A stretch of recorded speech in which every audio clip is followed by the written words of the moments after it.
Многострадальные заборы по проспекту Горняков не раз становились жертвами дорожно-транспортных происшествий. То и дело можно наблюдать отколовшиеся куски ограждения, либо же вовсе отсутствие элемента архитектурного объекта.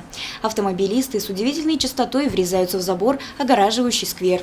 По словам представителей УЖКХ, виновников иногда удается найти, и тогда нерадивые автолюбители за свой счет восстанавливают ограду. Но когда дорожный лихач скрылся с места преступления, потом найти его довольно сложно. И тогда из выделяемых бюджетных средств работники УЖКХ восстанавливают изгородь. Ежегодно в летний период мы проводим ремонтно-восстановительные работы в черте города, по тем малым архитектурным формам и различным оборудованием, которое находится на территории города. В течение года они, конечно же, страдают. Вот, допустим, взять те же заборы, которыми огорожены у нас сквера. Вот сейчас в данный момент ведутся работы по восстановлению забора сквера по улице Горняков. Также будут проведены работы по улице Белова, по улице Горького и по улице Ленина.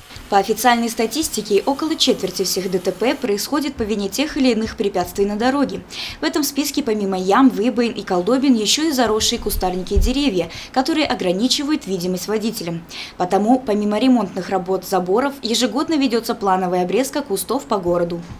В зимний период мы проводим обрезку деревьев, в летний период мы проводим формовочную обрезку кустарника, который есть в городе, для придания ему эстетического вида. Работы также проводятся за счет выделенных администрацией города средств, подрядными организациями, которые выбираются путем аукциона.